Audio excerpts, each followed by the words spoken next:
Assalamualaikum warahmatullahi wabarakatuh.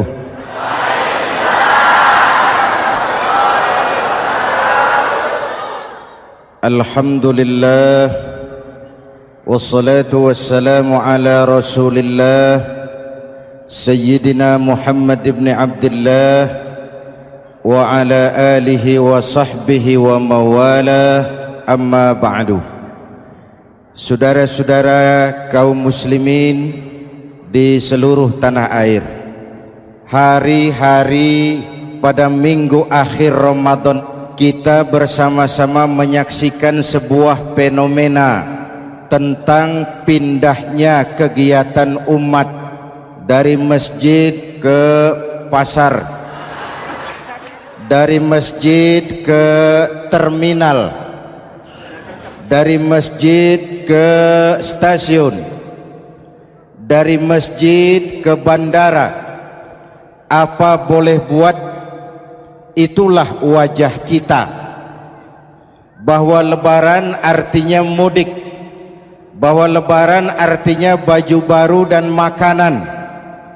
Lebaran berbeda dengan Idul Fitri. Lebaran adalah tradisi yang setiap kita boleh ikutan. Siapa saja boleh ikut lebaran, tapi tidak tiap orang bisa merayakan Idul Fitri. Mau puasa atau tidak puasa, boleh lebaran. Tidak dilarang sama petugas keamanan. Mau ibadah Ramadan atau tidak melaksanakan ibadah Ramadan, boleh ikut lebaran. Tapi tidak berarti merayakan Idul Fitri, karena selalu ada kos dari apa saja yang kita lakukan. Saya mau cerita, mau dengar nggak? Ada dokter gigi, dokter baru. Satu sore praktek, pasiennya 4 orang nunggu duduk jejeran.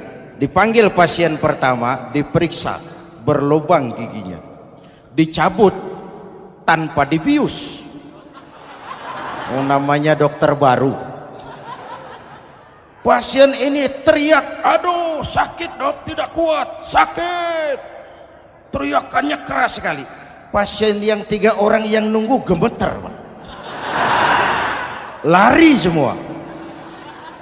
Sudah saya dicabut, diobati, selesai, tanya, sudah selesai dok? Sudah mas. Berapa biayanya? 200.000. Loh, biasanya kan 50.000, kok 200.000? Biasanya sih memang 50.000, tapi siapa suruh kau teriak? Yang 3 lari.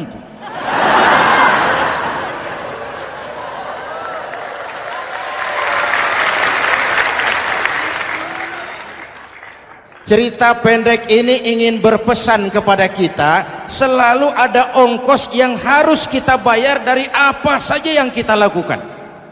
Mau ibadah atau tidak, mau jadi orang baik-baik atau jadi bajingan paling tengik, mau berbuat salah atau berbuat soleh, selalu ada kosnya, selalu ada ongkosnya. Kita bicara kembali kepada fitrah, Idul Fitri. Bagaimana caranya? Pertama saya ingin mengutip bagian pendek dari ayat 185 Al-Baqarah. Walitukmilul iddata walitukabbirullaha ala ma hadakum wala'allakum tashkurun. Ada 4 hal dari cuplikan ayat pendek ini. Pertama, walitukmilul iddata, hendaknya engkau sempurnakan jumlah bilangan hari puasamu. Berpuasa sebulan penuh. Sebulan penuh itu bisa 29, bisa 30. Pak, kalau beda pendapat bagaimana? Ada yang lebaran tanggal 5, ada yang lebaran tanggal 6. Hadirin, bagi yang punya kemampuan berijtihad, silahkan melakukan ru'yatul hilal.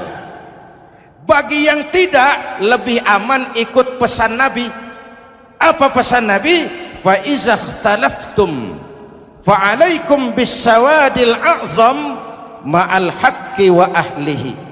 Kalau kamu berbeda pendapat, ikut golongan terbanyak yang benar dan ahlinya. Jadi walaupun banyak, kalau tidak benar dan bukan ahlinya, tidak usah ikutin. Banyak benar dan ahlinya. Contoh, 100 insinyur berbeda pendapat dengan 10 kiai tentang doa kunut. Yang diikuti pasti 10 kiai, bukan 100 insinyur. Betul? Atau sebaliknya, 10 insinyur berbeda dengan 100 kiai tentang konstruksi jembatan. Yang diikuti tentu 10 insinyur, benar dan ahlinya.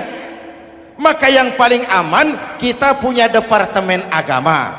Departemen agama punya ahli dari MUI, dari Nahdlatul Ulama, dari Muhammadiyah, dari Al-Wasliyah, dari Syarikat Islam, dikumpulkan melakukan ru'yatul hilal. Yang paling aman, dengeri saja pengumuman departemen agama.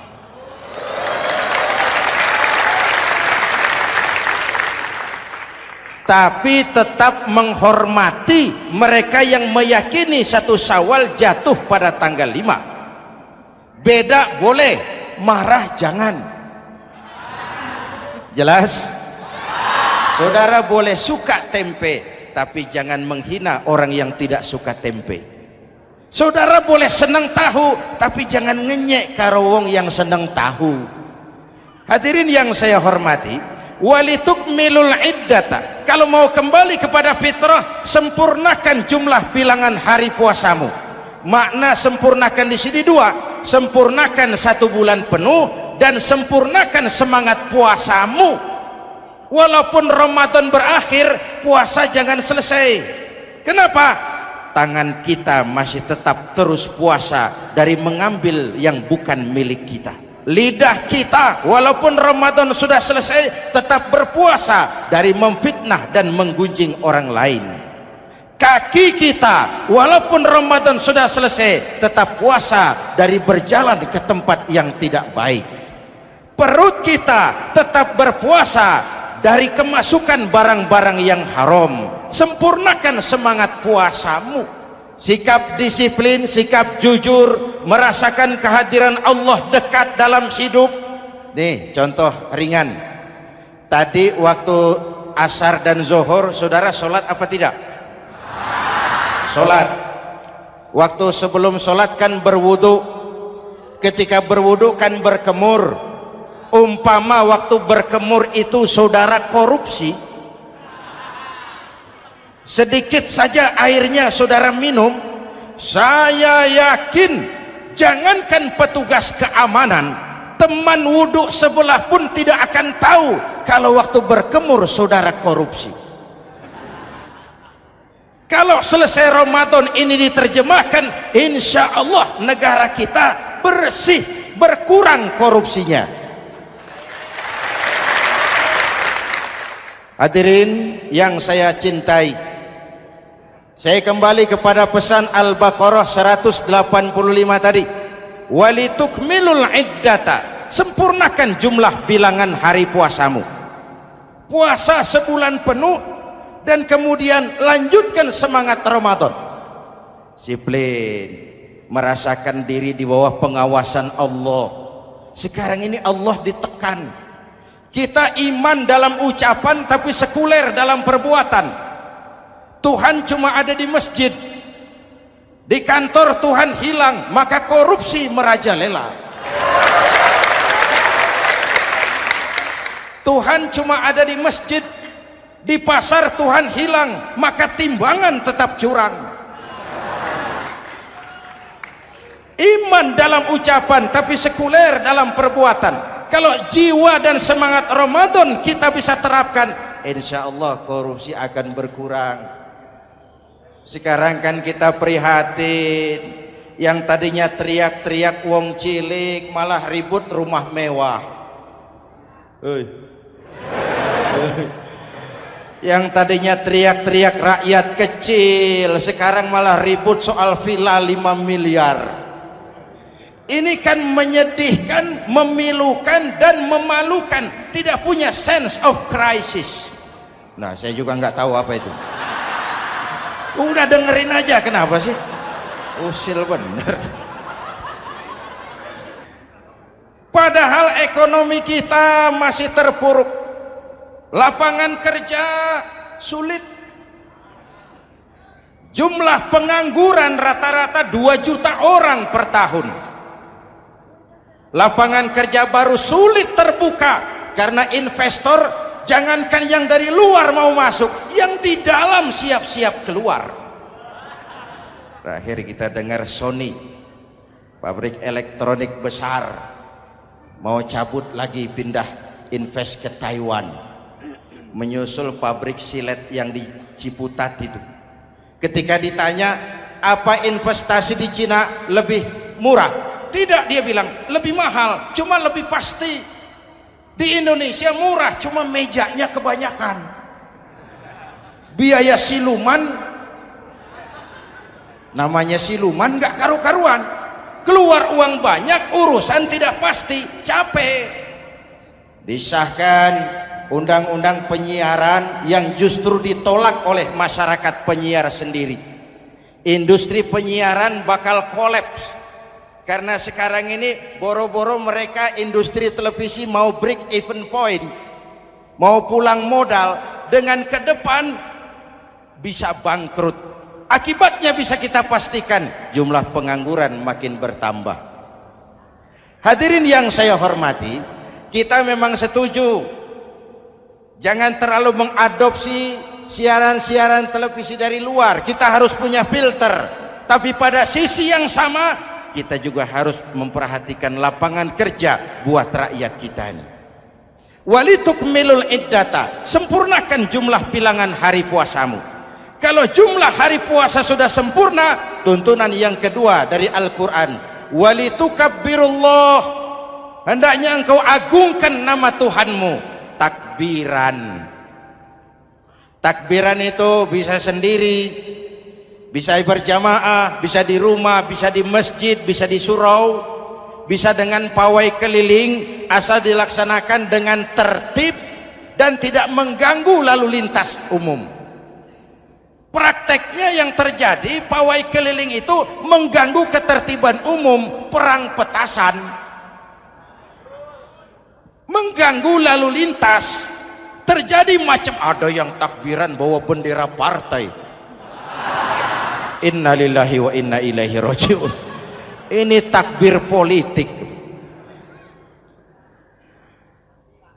Hadirin yang saya hormati, kalimat takbir dalam kondisi kita, saya ingatkan kepada satu ungkapan Bung Tomo.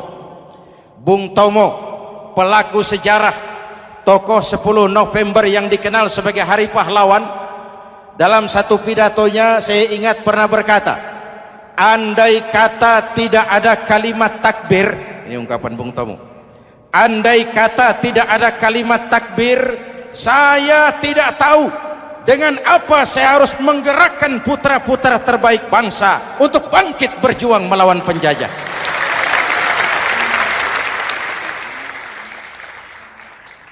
Ketika Allahu Akbar, itu londo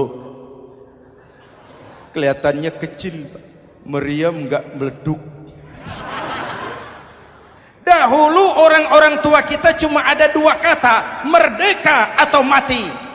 Tidak berpikir nanti kalau menang dan merdeka saya jadi wali kota di mana.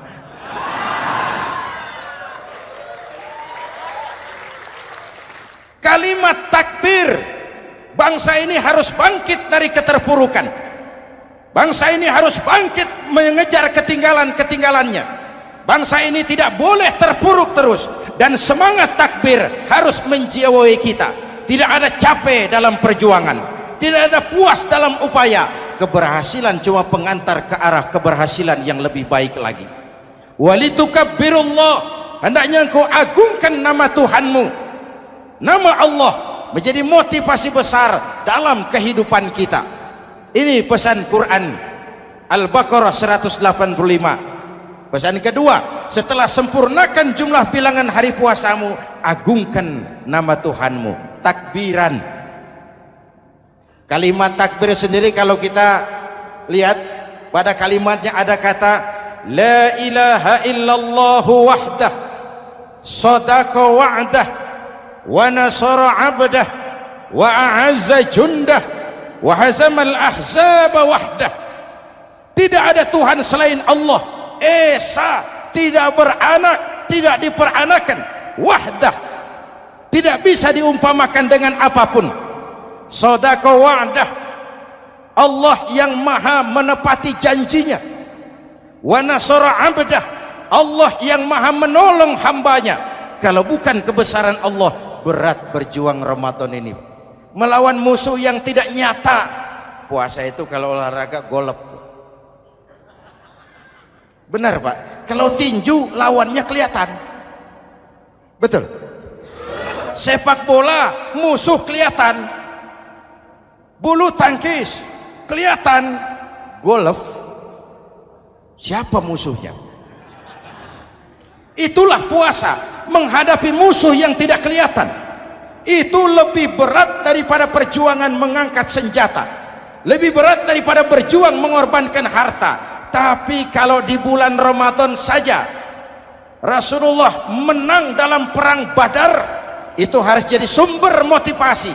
Dengan kalimat takbir, dengan keagungan Allah, bangsa Indonesia harus bangkit dari keterpurukan. Ibu bapak hadirin yang saya hormati, jadi bukan akhir Ramadan lalu sibuk beli baju. Boleh, tapi bukan itu yang utama. Laisal id bilibasin jadid walakinnal id bita'atin yazid.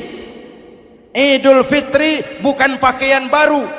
Idul Fitri adalah ketaatan yang meningkat, yang telah ditempa, digojlok, digembleng oleh Ramadan. Jadi kalau Ramadan rajin baca Quran, lalu selesai Ramadan sayonara Quran, latihan tidak berhasil. Ramadan rajin ke masjid, selesai Ramadan selesailah ke masjid. Awal Ramadan full house sampai ke halaman, akhir Ramadan cuma imam berdua tikar. Masjid kembali senyap, padahal masjid adalah pusat kegiatan umat. Saudara lihat dari sejarah, ketika hijrah ke Madinah, Rasul singgah di Kuba. Apa yang beliau lakukan? Membangun masjid. Ketika sampai di Madinah, kesibukan pertama beliau apa? Mencari rumah dinas? Bukan. Kesibukan pertama beliau mencari lokasi di mana membangun masjid. Isra dan Mi'raj, perjalanan besar dimulai dari masjid ke masjid. Ini indikasi masjid memang merupakan pusat kegiatan umat. Umat Islam dengan masjid seperti ikan dengan air, tidak boleh pisah. Ada ikan yang tidak betah di air? Ada. Ikan mau modar. Kalau umat sudah mulai menjauhi masjid, jiwanya yang akan mati. Kalau jiwanya mati, jasadnya masih hidup, itu namanya bangkai berjalan. Walitukabbirullah, engkau agungkan nama Tuhanmu. Takbiran, setelah berjuang penuh membina takwa, mengharap ridho, mengendalikan nafsu. Ingat loh, puasa itu bukan menghilangkan nafsu, mengendalikan, menempatkan pada tempatnya. Manusia tanpa nafsu bukan manusia, tapi manusia yang disetir nafsu turun jadi binatang, bahkan lebih rendah daripada binatang. Puasa ini menempatkan nafsu di tempatnya. Hai laki-laki, kamu nafsu sama perempuan? Betul Pak. Perempuan suka laki-laki? Betul Pak. Boleh lewat sini, lewat pintu yang disebut nikah. Ini nafsu disalurkan lewat pintu yang disebut nikah. Jangan seperti ayam kawin tiap malam, nikah tidak mau.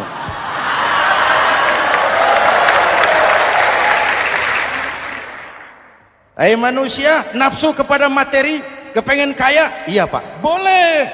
Usaha yang halal, jual beli yang halal. Wa ahallallahu al-bai'a wa harrama riba. Allah halalkan jual beli. Jangan ingin kaya lalu makan renten, ingin kaya lalu korupsi, ingin kaya lalu buka peternakan tuyul.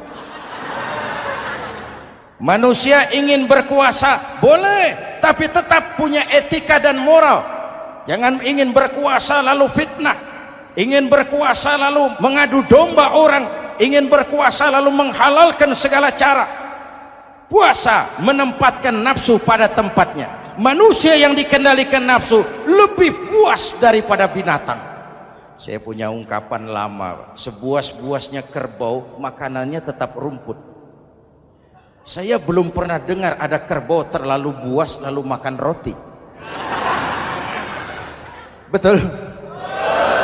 Tapi manusia kalau sudah dikendalikan nafsu, manusia bukan cuma makan nasi, aspal, semen, kertas, minumnya solar, jauh lebih buas daripada binatang. Inilah puasa, arep nguwong kewong, agar manusia itu jadi dirinya, fitrahnya, jangan dikendalikan oleh nafsu. Kita ini sudah diciptakan fi ahsani taqwim. Masya Allah. Presented by The Integral CJ's Management.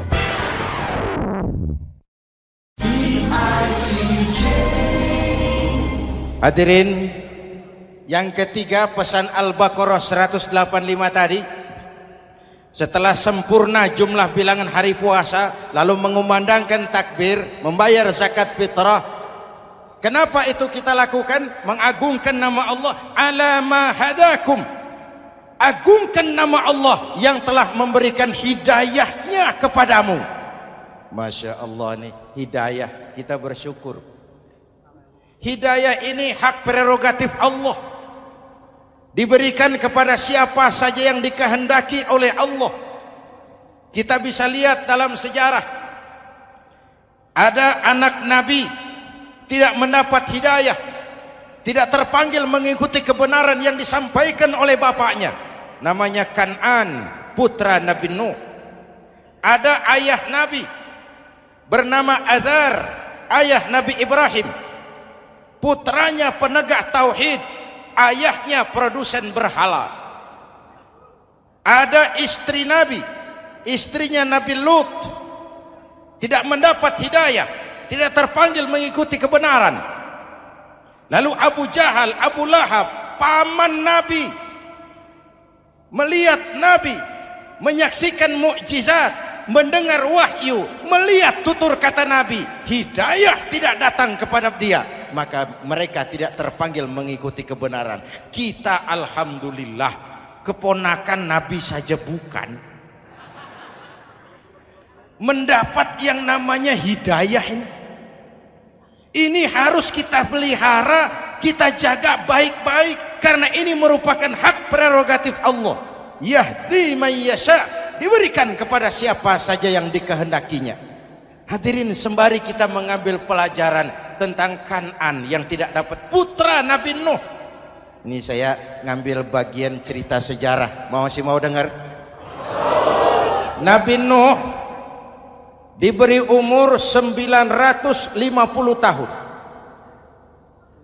berdakwah sepanjang hidup. 800 tahun beliau dakwah, dapat pengikut tidak lebih 80 orang, rata-rata 10 tahun satu.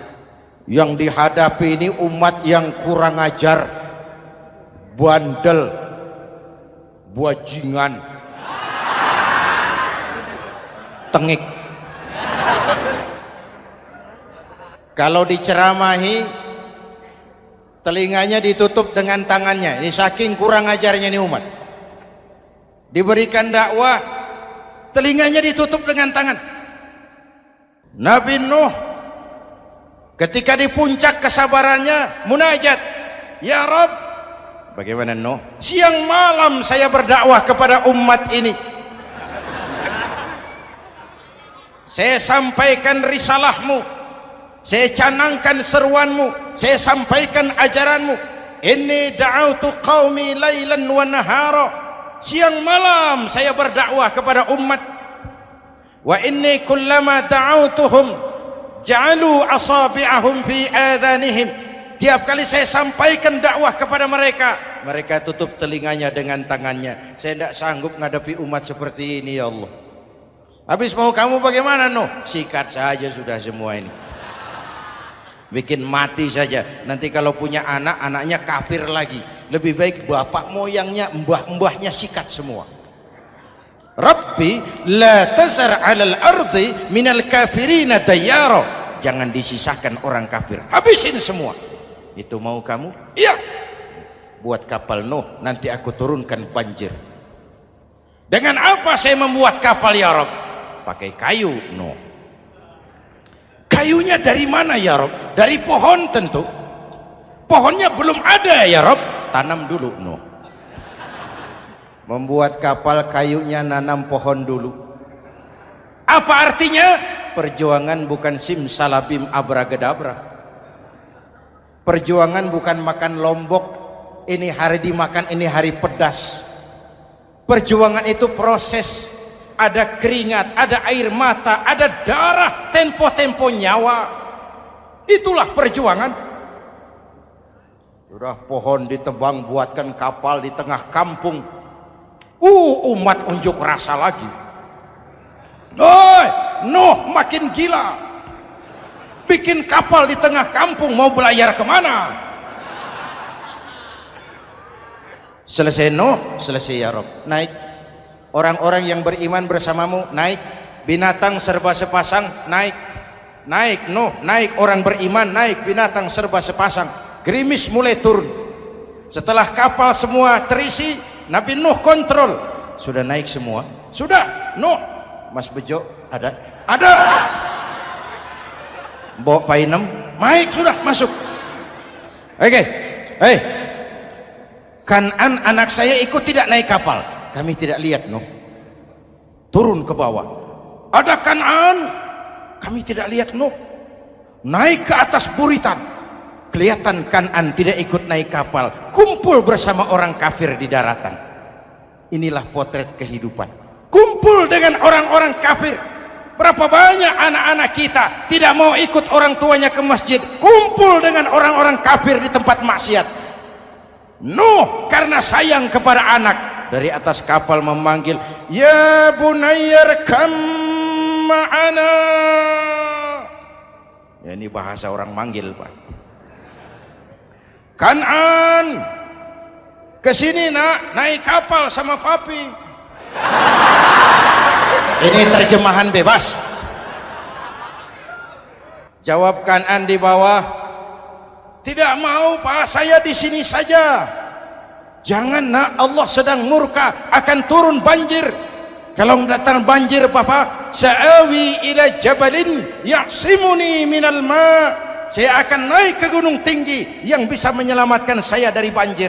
Kan'an naik ke gunung tinggi, gunung pun tenggelam dihantam banjir. Dalam puncak kepedihan, Nabi Nuh akhirnya sadar, ya Allah, kalau orang kafir tenggelam memang saya yang minta, tapi Kan'an kan anak saya. Nuh, anggap Kan'an bukan anakmu. Wa innahu amalun ghairu salih. Nuh sadar, akhirnya bilang, ana urid wa anta turid wallahu fa'alun lima yurid. Aku punya kemauan, kau Kan'an punya kemauan, Allah juga punya kemauan. Kemauan Allah lah yang akhirnya jadi kenyataan. Nek sekarang juga kita ngadepi musim banjir. Bukan banjir air saja, banjir peradaban-peradaban yang masuk ke negeri kita. Banjir maksiat, banjir munkarot. Kalau kita sudah ke masjid, kita sudah naik kapal, tolong kontrol anak-anak kita. Tolong kontrol tetangga kita. Ayo naik kapal, banjir.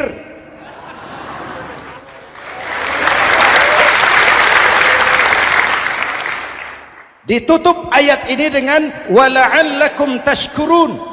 Atas hidayah yang diberikan kepada kita, kita bisa melaksanakan ibadah Ramadan, bisa takbiran, dan diakhiri dengan ungkapan tasyakkur. Tasyakkur dan tafakkur, mensyukuri nikmat. Saya berulang kali mengingatkan, nikmat bisa berubah menjadi azab, kalau kita tidak pandai mensyukurinya. Bayangkan Pak, tahun 87-an kita itu jadi negara yang berswasembada pangan. Beras kita cukup untuk rakyat kita. Sekarang kita jadi pengimpor beras terbesar. Kita beli beras ke Vietnam, kita beli beras ke Thailand, ke negara-negara yang lebih kecil dari kita. Kenapa? Karena sawah kita tanami gedung dan beton. La in syakartum la azidannakum wa la in kafartum inna adzabi lasyadid.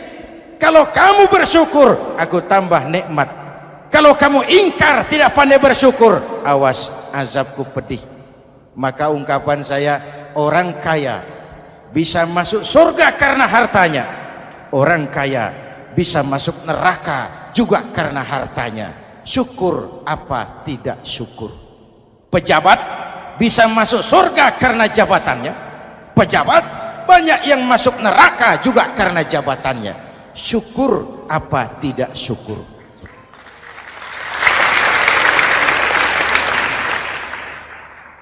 Orang alim, kiai bisa masuk surga karena ilmunya. Orang alim pun bisa masuk neraka lebih dulu dari penyembah berhala juga karena ilmunya. Syukur apa tidak syukur? Kasih jabatan sebagai pemimpin lalu menyadari sayyidul qaumi khadimuhum. Pemimpin suatu umat adalah pelayan bagi umat itu. Pelayan harus melayani, bukan minta dilayani. Selama ini kita memandang jabatan itu jalan pintas menuju kaya. Jabatan itu artinya kekuasaan dan fasilitas. Maka yang lahir rampok-rampok baru.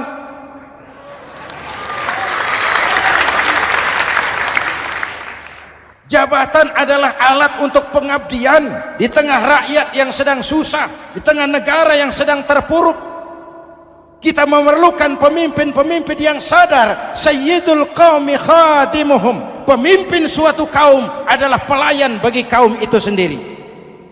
Ibu bapak hadirin yang saya hormati, dengan mensyukuri itu maka makna Idul Fitri meresap kembali kepada fitrah kita sebagai manusia. Fitrah kesucian. Secara sederhana orang gambarkan kembali kepada fitrah seperti bayi baru dilahirkan oleh ibunya, bersih, suci, tanpa dosa, lantaran sudah dibersihkan oleh ibadah Ramadan. Tapi para ulama khalaf ada yang mengartikan fitrah itu kecenderungan kepada kebajikan, kecenderungan kepada kebaikan. Itu juga fitrah. Kembali kepada fitrah manusia, kecenderungan untuk berbuat baik. Kita lahir bayi, tidak punya dosa, betul? Tidak ada dosa warisan dalam Islam. Kalau harta warisan ada, dosa warisan tidak.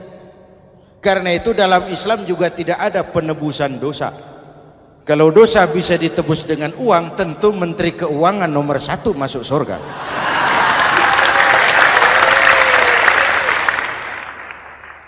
Dosa dalam Islam ditebus dengan taubat, langsung kepada Allah, sonder calo. Hadirin yang saya hormati, kembali kepada fitrah seperti bayi baru dilahirkan oleh ibunya, bersih, tidak punya dosa kepada Allah lantaran sudah dibersihkan oleh ibadah Ramadan. Soalnya kemudian kita kan tidak hanya bersalah kepada Allah, kita ini juga bergaul dengan sesama manusia, betul? Sebuah hadis, sahabat ditanya oleh Rasul, atadruna manil muflis? Saudara-saudara, tahu kamu siapa orang yang bangkrut? Oh Rasul, orang bangkrut yang tidak punya uang, orang bangkrut yang tidak punya harta. Salah kata Rasul, innal muflisa min ummati, yang bangkrut dari golongan umatku, yang besok di hari kiamat datang menghadap Allah dengan membawa pahala solat, membawa pahala zakat, membawa pahala haji, membawa pahala sedekah pada satu pihak. Sementara pada sisi yang lain sebelah kiri, orang ini juga datang membawa kesalahan karena pernah mencaci maki orang, pernah memfitnah orang, pernah memakan harta orang dengan cara yang zalim. Satu sisi bawa kebajikan, sisi lain bawa kesalahan. Kalau ini yang terjadi, bagaimana nasib kita? Kata Nabi, Tuhan, ini pahala solat saya, ini solat yang wajib, ini yang sunnah, rawatibnya, nawafilnya. Datang orang, sebentar Tuhan, apa? Dia memang rajin solat, tapi saya pernah dicaci maki, hancur nama saya, remuk hati saya. Di dunia saya tidak bisa membalas karena dia lebih berkuasa. Sekarang saya menuntut keadilan. Betul? Iya Tuhan. Sini pahala solatmu, kasih orang yang kau caci maki. Tuhan, ini pahala puasa saya, yang wajib Ramadannya, sunnah 6 hari Syawalnya, Senin Kemisnya. Ini Tuhan. Datang lagi, sebentar Tuhan. Kenapa? Dia memang rajin puasa, tapi saya pernah difitnah tanpa benar, dicorengkan arang ke dahi, hancur nama saya karenanya. Saya menuntut keadilan karena di dunia waktu itu cuma banyak pengadilan, tapi tidak ada keadilan. Benar? Benar. Ini pahala solatmu, kasih orang yang kau fitnah.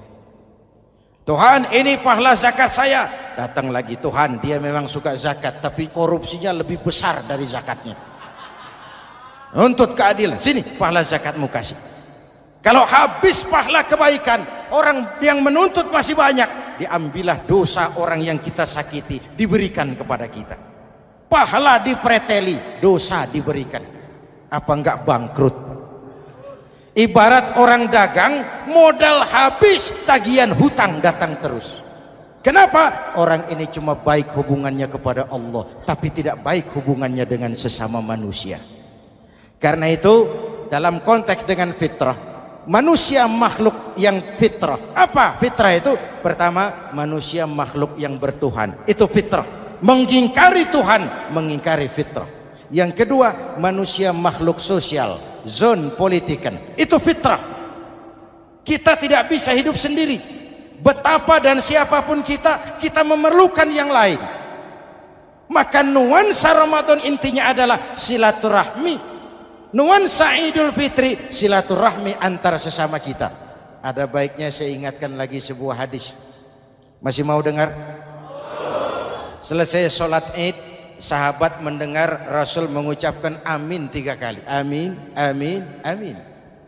Ya Rasul, ada apa? Tadi turun Jibril selesai sholat, mau berdoa.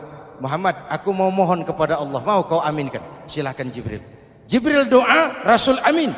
Doanya 3 macam permohonan, maka Rasul 3 kali mengucapkan amin. Kalau sudah Jibril yang doa, Rasul yang amin, apa iya doanya ditolak? Apa isi doanya? Yang pertama, ya Allah, doa malaikat Jibril, hari ini 1 Syawal, waktu itu doanya, saya mohon kepadamu, jangan engkau terima puasa dan ibadahnya anak yang durhaka kepada ibu bapaknya.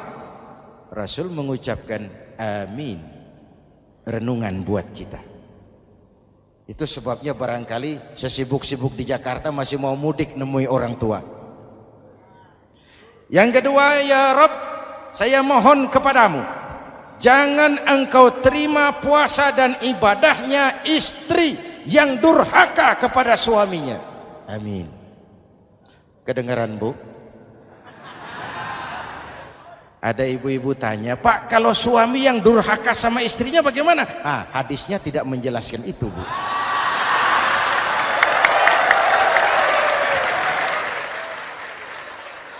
Lo menang sendiri.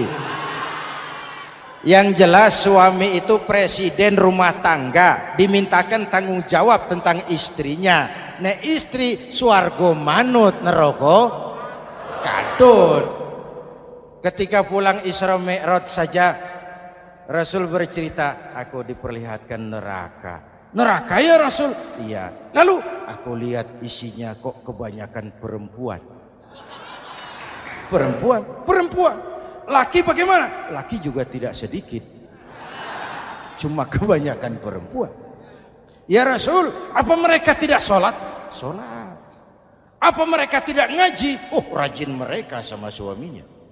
Kenapa banyak mereka di sana? Rasul senyum dan menjawab, hunna yakfurnal asir.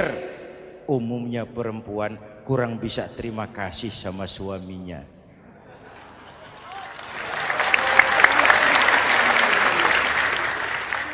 Ini penyakit turunan.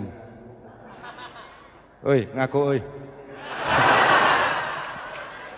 Lalu yang ketiga, ya Allah, hari ini saya mohon kepadamu, jangan engkau terima puasa dan ibadahnya muslim yang tidak mau memaafkan sesama saudaranya muslim. Memaafkan lebih berat daripada meminta maaf, tapi memberi maaf lebih mulia daripada meminta maaf.